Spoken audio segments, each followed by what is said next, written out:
Hello, all our Young Lives heroes in the G&E. Rick Rogan here. I hope you guys are having a great overnight. I am just so thankful for the hard work that you all put in to reach, these teen moms and their kids and the families that you're ministering to. So grateful for each and every one of you. I wish that I could be with you there in person. I just got back from Florida. We had our Global Leadership Conference, and it was a great week. We talked about the Known campaign, the new initiative that Young Life is doing between now and 2030, so for the next 7 years. I love the foundation of it, and what I'm hoping, or what I think, is that you all have watched the Known video that I sent Karina. And if you didn't, you can watch that afterwards. But I just think the simplicity of this, us knowing Jesus and making Jesus known to kids, I just think that's crystal clear. And I think there's nuances, and there's 4 pillars to the Known campaign that we'll talk more about at our smaller group staff meetings this month.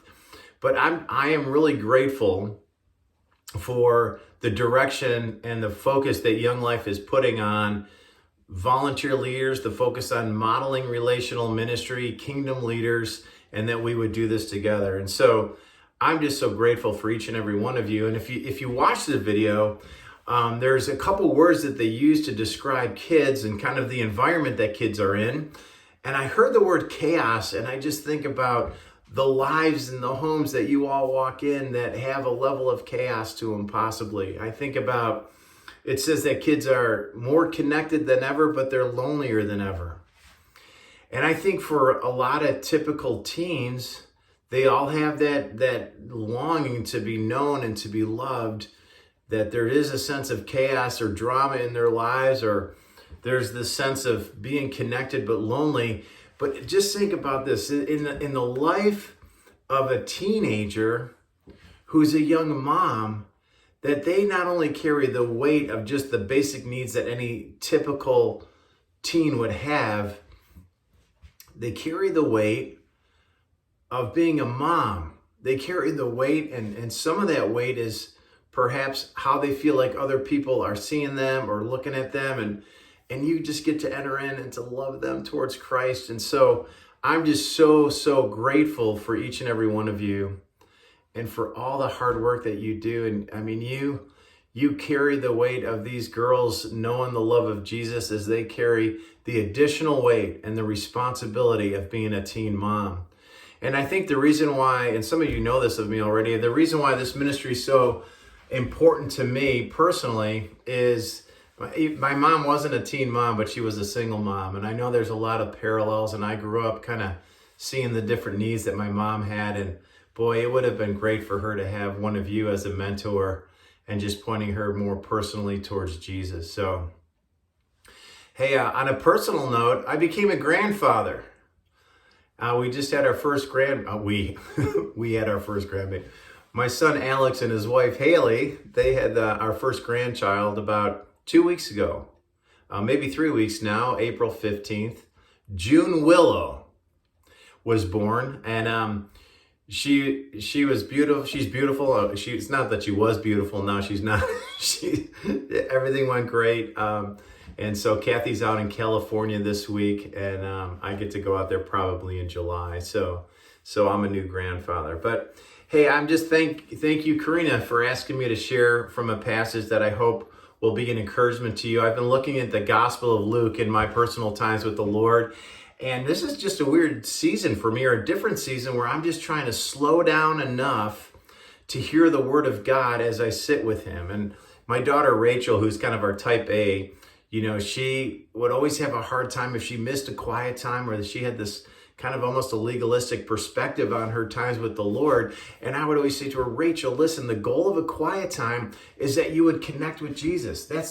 Whether it's listening to music, prayer, reading 3 verses, whatever it is, you're not accomplishing a quiet time. You're not checking it off. You're not going to get summa cum laude of quiet times. Like, it's just you being with your Heavenly Father that loves you. And I love the picture that Henry Nouwen gives us of that being with the Lord is this opportunity for us, and we're carrying this big bowl of water throughout the day, throughout our lives. And we have a lot of things going on in our lives as we're carrying in our life all these things. And so as we stop to be with the Lord, a lot of times the water is still moving. And maybe you've already talked about this, but you stop and it takes time, even though we've stopped moving, for the water to settle. And you think about the water being our hearts, especially many of you being moms yourself, or the context of our own personal lives, right? That we're kind of carrying ministry, we're carrying all those things, and we might be able to stop, but man, our insides are just sloshing all around. And so it does take moments just to stop, let the water settle.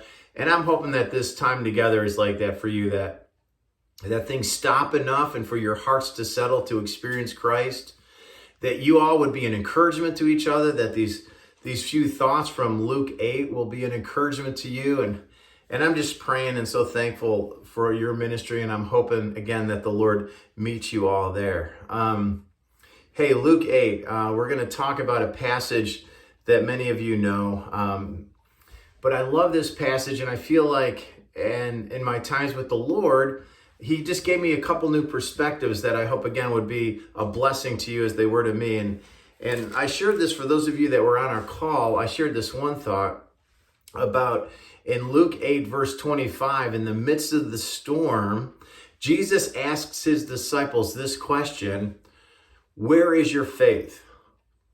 When they were surrounded by things they couldn't control, surrounded by chaos, surrounded by something that was out of their control, and Jesus was with them, and Jesus says to them and asks them this question, which is one of the things I had done in my times with the Lord, is I read through the Gospels and I wrote down every question of Jesus, which is a great reflection.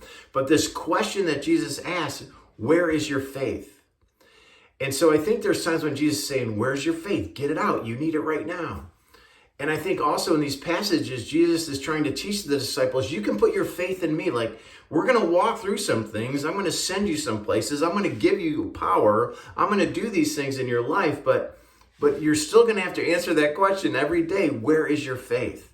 And so the passage that I'm going to share with you this morning or afternoon or whatever time it is hopefully will point towards what it means to have faith in Jesus. Like, what are all the things that are connected or available to us when we have faith in Jesus? And I just love the movement of faith in this passage. And so hopefully the Holy Spirit will take your heart and mind on holy tangents, and that he'll give you something to chew on with your soul as we look through these different things. So we're going to start in verse 40. And this is the passage of a woman that's had a bleeding disease for 12 years. And then we have a girl who's 12 years old. And some say that represents the 12 tribes of Israel. And then you have a desperate father. You have disciples that are close to Jesus, but they're not really sure what's going on. You got crowds of people. And then you have Jesus, which any story that has Jesus is usually, hopefully, a pretty good one. And I was thinking, I should have different people read this, and I'll pause. And I just don't think I'm smart enough to figure out the timing of asking different people to read this passage. So I'm just going to read it, and then I'll share some thoughts throughout the passage and at the end that I hope the Lord uses to bless you today. So starting with verse 40, it says, now when Jesus returned, a crowd welcomed him, for they were expecting him. Then a man named Jairus, a ruler of the synagogue, came and he fell at Jesus' feet, pleading with him to come to his house because his little and only daughter, who was about 12, was dying. You can just feel the desperation of a father, that there's something sucking the life out of his daughter. There's nothing he can do about it. And maybe we feel like that with some of the moms that we're working with, this sucking of life, this thing of like, there's just so much going on. And I just think about faith drove this man to the feet of Jesus and on his knees. As Jesus was on his way, the crowds almost crushed him. And a woman was there who had been subject to bleeding for 12 years, but no one could heal her. She came up behind Jesus, and as she touched the edge of his cloak, and immediately her bleeding stopped. Who touched me? Jesus asked. When they all denied it, Peter said, Master, the people are crowding around you and pressing against you. But Jesus said, someone touched me. I know that the power had gone out from me. And you think about this mustard seed of faith that just touched the edge of Jesus's cloak. You think that mustard seed of faith, that prayer that you have for a young teen mom, if that could just touch the edge of Jesus's cloak. The woman saying that she could not go unnoticed. And I think that's Jesus's heart for each and every one of us. And it's Jesus's heart for these young teen moms that you work with, that none would go unnoticed. And I think that the Lord is using each and every one of you to communicate from Jesus. You are not unnoticed. Like, I notice you. You're important to me. And everything that's going in inside of you, if you put your faith in me, I could change everything. It's just so beautiful, those words.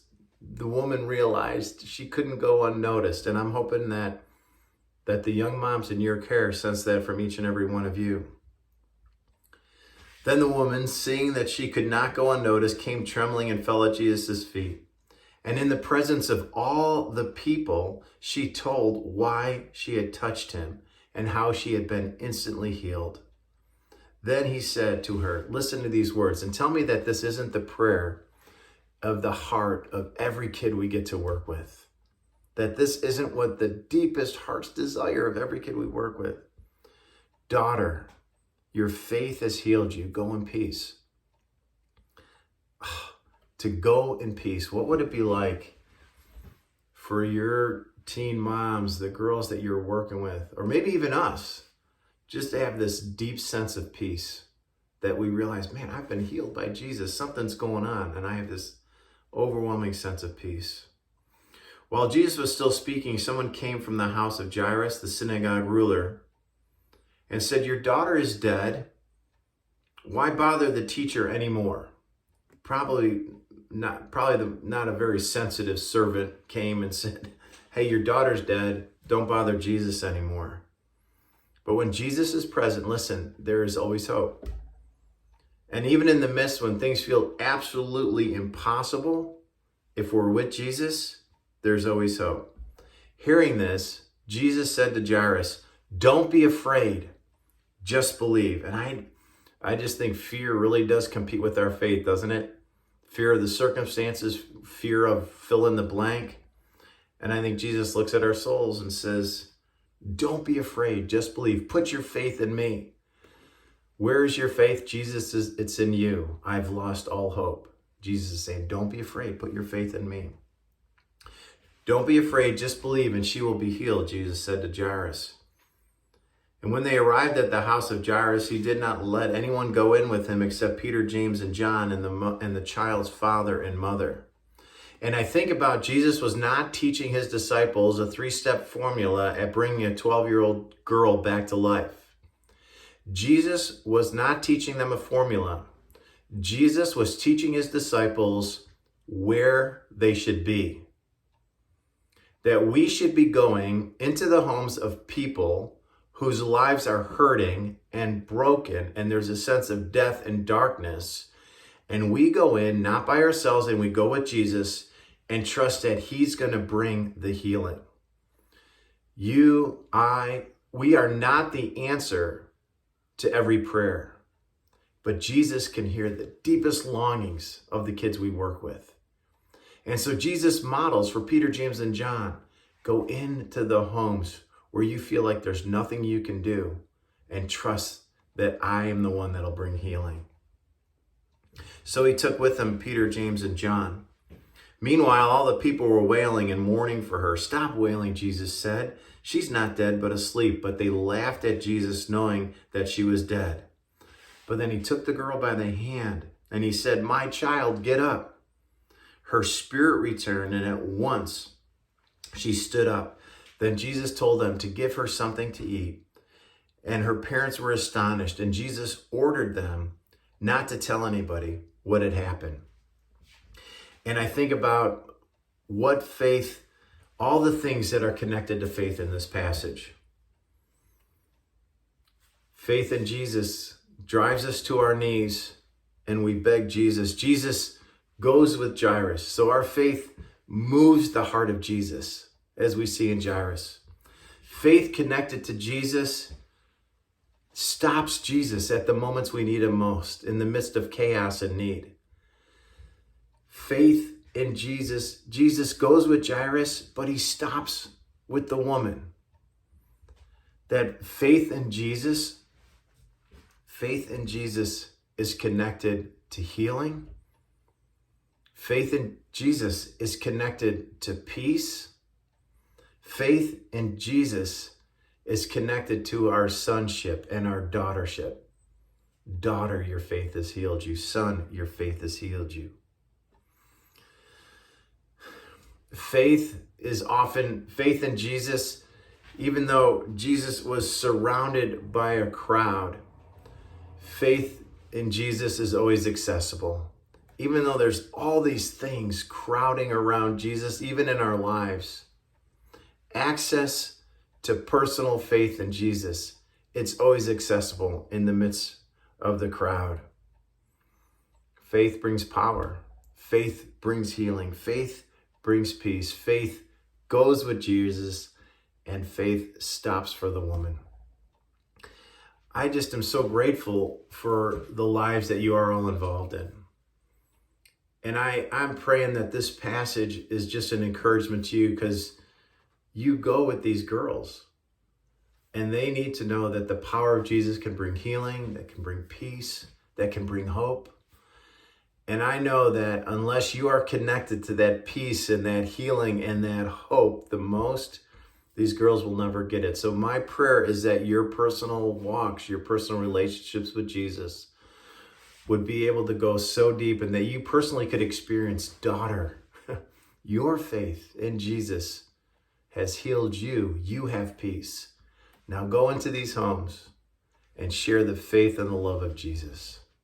May the Lord bless your time. Thank you so much for listening, and I do hope this is an encouragement. And please know how grateful I am and how much I appreciate all your hard work. Have a great time.